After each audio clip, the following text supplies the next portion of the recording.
Adakah sosok inspiratif nih? Sangat mengayomi siswa-siswi di sini, kreatif dan inovatif agar dicontoh di lingkungan sekitar. Biasa bisa juga berolahraga.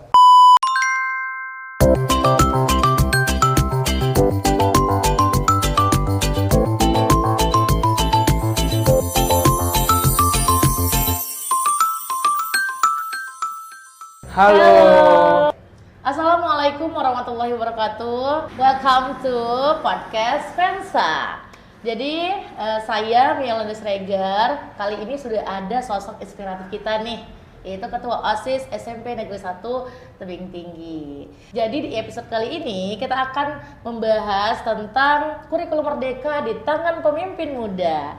Jadi bersama Ketua OSIS kita. Kali ini kita akan membahas bagaimana generasi muda khususnya para pemimpin seperti Ketua OSIS ini dapat menjadi agen perubahan melalui kurikulum merdeka. Oke, kalian penasaran? Tonton terus video ini sampai habis. Nah, jadi di sini sudah ada Ketua OSIS. Bisa kita kenalan dulu nih atau sapa dulu teman-teman. Halo semuanya, perkenalkan nama saya Noval Adiwitya Nugroho, bisa dipanggil Noval. Saya dari kelas 91. Oke, jadi Noval ya, kelas 91. Iya. Nah, jadi ini sudah menjadi Ketua OSIS ya di Iya, SMP 1. Oke, ini periode tahun berapa? Tahun 2024-2025. Oke. Lalu di sini jadi Ketua OSIS. Kemudian programnya pasti ada yang keren gitu ya. Yes. Coba ceritakan program-program yang ada di SMP 1. Kalau program banyak sih Miss, tapi salah satu program yang udah dijalankan yaitu Spensa Cultural and Sport Competition atau bisa disebut dengan SALTO. Nah, program ini jadi sesuai dengan kurikulum merdeka. Program ini untuk mengembangkan minat dan bakat siswa. Jadi saya dan teman-teman OSIS lainnya mengadakan program ini agar siswa dan siswi SMP Negeri 1 bisa mengembangkan minat dan bakat mereka melalui pertandingan olahraga. Oke. Jadi ini untuk minat bakat siswa ya. Yes. Di SMP 1 tentang olahraga nih. Lalu apakah sudah ada prestasi-prestasi yang ada di sekolah nih dengan adanya program ini? Prestasi tentu banyak ya tentang futsal gitu Miss. Oke. Lalu kalau seperti itu gimana antusiasme teman-teman dengan diadakannya salah satu program SALTO ini tadi gitu? Nah, cara biar mereka antusias itu caranya kami sebagai teman-teman dan anggota-anggota OSIS, kami nggak asal-asalan mencari olahraga tersebut. Kami harus survei dulu di SMP Negeri 1 ini olahraga apa yang mereka suka. Dan akhir-akhir ini mereka lagi suka futsal. Jadi kami mengadakan perlombaan futsal antar kelas dan mungkin kemudian dari segi hadiah, piala dan lain sebagainya. Oke.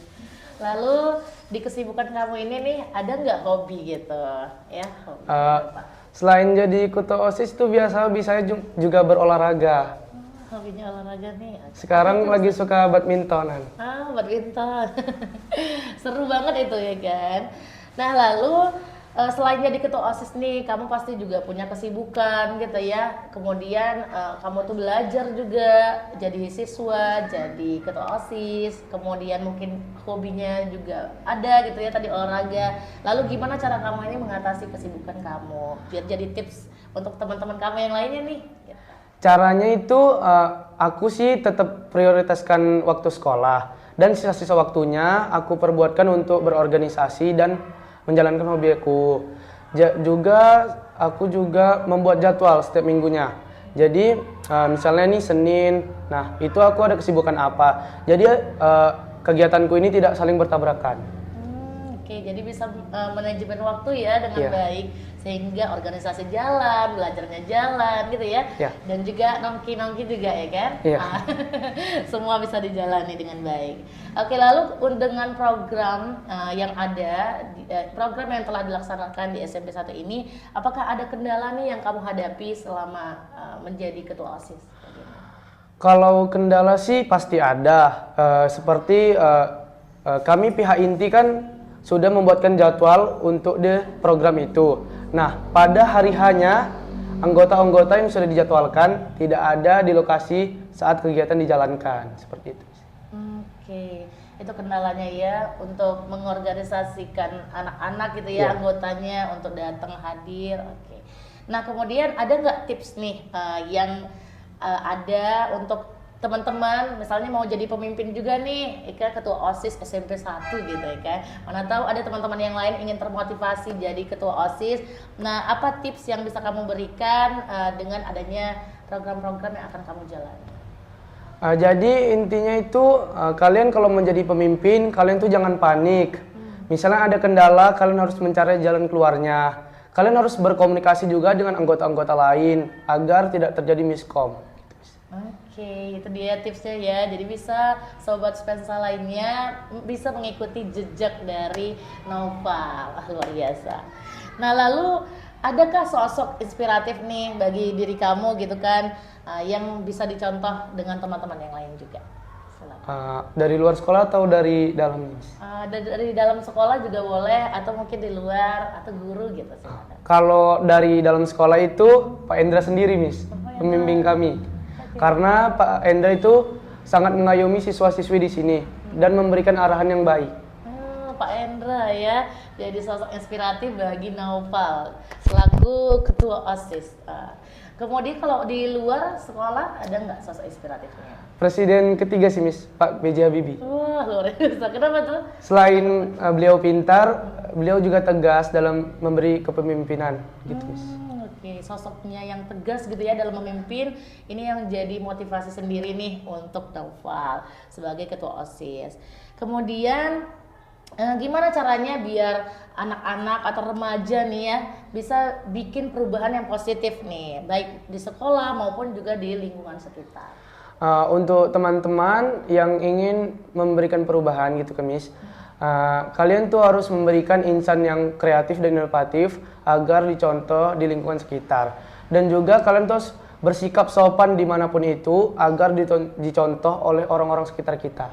Oke, karena yang paling terpenting itu attitude ya kan? Yes. Oke, ilmunya ada, attitude-nya juga ada. Agar nantinya bisa jadi sosok inspiratif. Oke, lalu bisa nggak diberikan misalnya contoh-contoh kecil gitu kegiatan yang bisa kita lakukan untuk bisa merubah lingkungan sekolah lah atau mungkin merubah dunia gitu. Silakan. Contohnya itu yang sederhana aja, Miss. Contohnya kita harus membuang sampah pada tempatnya agar kita mengurangi banjir dan pencemaran lingkungan di dunia ini. Oke, kalau ada di sekolah ini gimana, udah diterapkan belum? Ada dari saya dan juga saya mengimbau teman-teman agar mereka membuang sampah pada tempatnya dan menjaga lingkungan sekitar kita. Oke, berarti di SMP 1 ini sudah diterapkan juga ya imbauan baik itu dari ketua OSIS, anggotanya maupun juga teman-teman di kelasnya gitu. Oke, kemudian kalau boleh tahu apa sih harapannya yang bisa kamu berikan untuk OSIS ke depannya? Apa yang ingin kamu capai nih dengan teman-teman kamu? Silakan. Untuk OSIS ke depannya lebih memaksimalkan potensi diri dan semoga kalian berprestasi untuk mengembangkan diri kalian dan SMP Negeri 1 Kota Tebing Tinggi. Wah, luar biasa ya. Itu harapan yang ingin dicapai. Mudah-mudahan nanti bisa terwujud dan dilaksanakan dengan baik. Lalu dengan selama jadi ketua OSIS nih ya, apa pengalaman yang paling berkesan nih yang nggak bisa kamu lupakan? Bagaimana? Tentu saja pengalaman paling berkesan itu bersama teman-teman menghabiskan waktu di Spensa ini dalam kegiatan OSIS. Oke. Lalu kegiatannya itu apa sih yang buat kamu tuh berkesan? Misalnya ada kegiatan olimpiade atau mungkin ada kegiatan yang ada di sekolah gitu ketika kapan? Contohnya yang kemarin itu pentas seni dari kelas 9 yang lalu. Kami itu berkumpul di situ, Miss. Sambil membantu-bantu OSIS-OSIS lainnya. Oke, kegiatan pentas seni ya. Ya. Nah, di situ rangkaian kegiatannya bagaimana? Kami mengatur kerjanya seperti nanti ada di bagian ini ada yang bagian dokumentasi, bagian peralatan, dan bagian mengontrol MC lah, MC. Oke. Jadi ada kegiatan ya udah dilaksanakan seperti pentas seni dan lain sebagainya. Kemudian terakhir nih untuk pesan. Nah, apa pesan atau mungkin quotes-quotes yang bisa kamu berikan ke teman-teman Sobat Spensa nih, terutama yang ingin aktif berorganisasi? Silakan. Pesan untuk teman-teman, ada pesan nih dari saya. Keberhasilan dimulai dari keputusan untuk mencoba. Jadi untuk teman-teman semua jangan takut untuk mencoba, khususnya untuk berorganisasi. Karena banyak cara untuk mengembangkan diri kalian dengan cara ikut organisasi. Wah, luar biasa. Jadi kita udah dapat nih ya kan tadi kata-kata mutiara gitu ya dari Naufal bahwa jangan takut untuk berorganisasi gitu ya. Aktif aja gitu ya untuk mengikuti kegiatan-kegiatan yang ada di sekolah untuk jadi sosok inspiratif pemimpin muda masa depan apalagi di era kurikulum merdeka ini. Oke, mungkin itu saja yang bisa kita perbincangkan hari ini. Gimana nih Sobat Spensa? Ada yang mau ditanyakan? Tulis di kolom komentar ya. Nah, dari perbincangan kita hari ini, kita bisa melihat bahwa kurikulum merdeka tidak hanya sekedar perubahan dari sistem pembelajaran saja gitu ya, tapi juga menjadi kesempatan gitu ya bagi generasi muda untuk menjadi pemimpin masa depan. Terima kasih kepada Ketua OSIS SMP 1 Tebing Tinggi atas kesempatannya, waktu dan sharingnya. Semoga semangat yang ditunjukkan dari Ketua OSIS kita ini dapat tertular untuk kaula-kaula muda, dapat menginspirasi siswa lainnya di seluruh Indonesia. Jangan lupa untuk terus mengikuti podcast Spensa untuk mendapatkan informasi dan inspirasi terbaru. Sampai jumpa di episode selanjutnya. Bye-bye.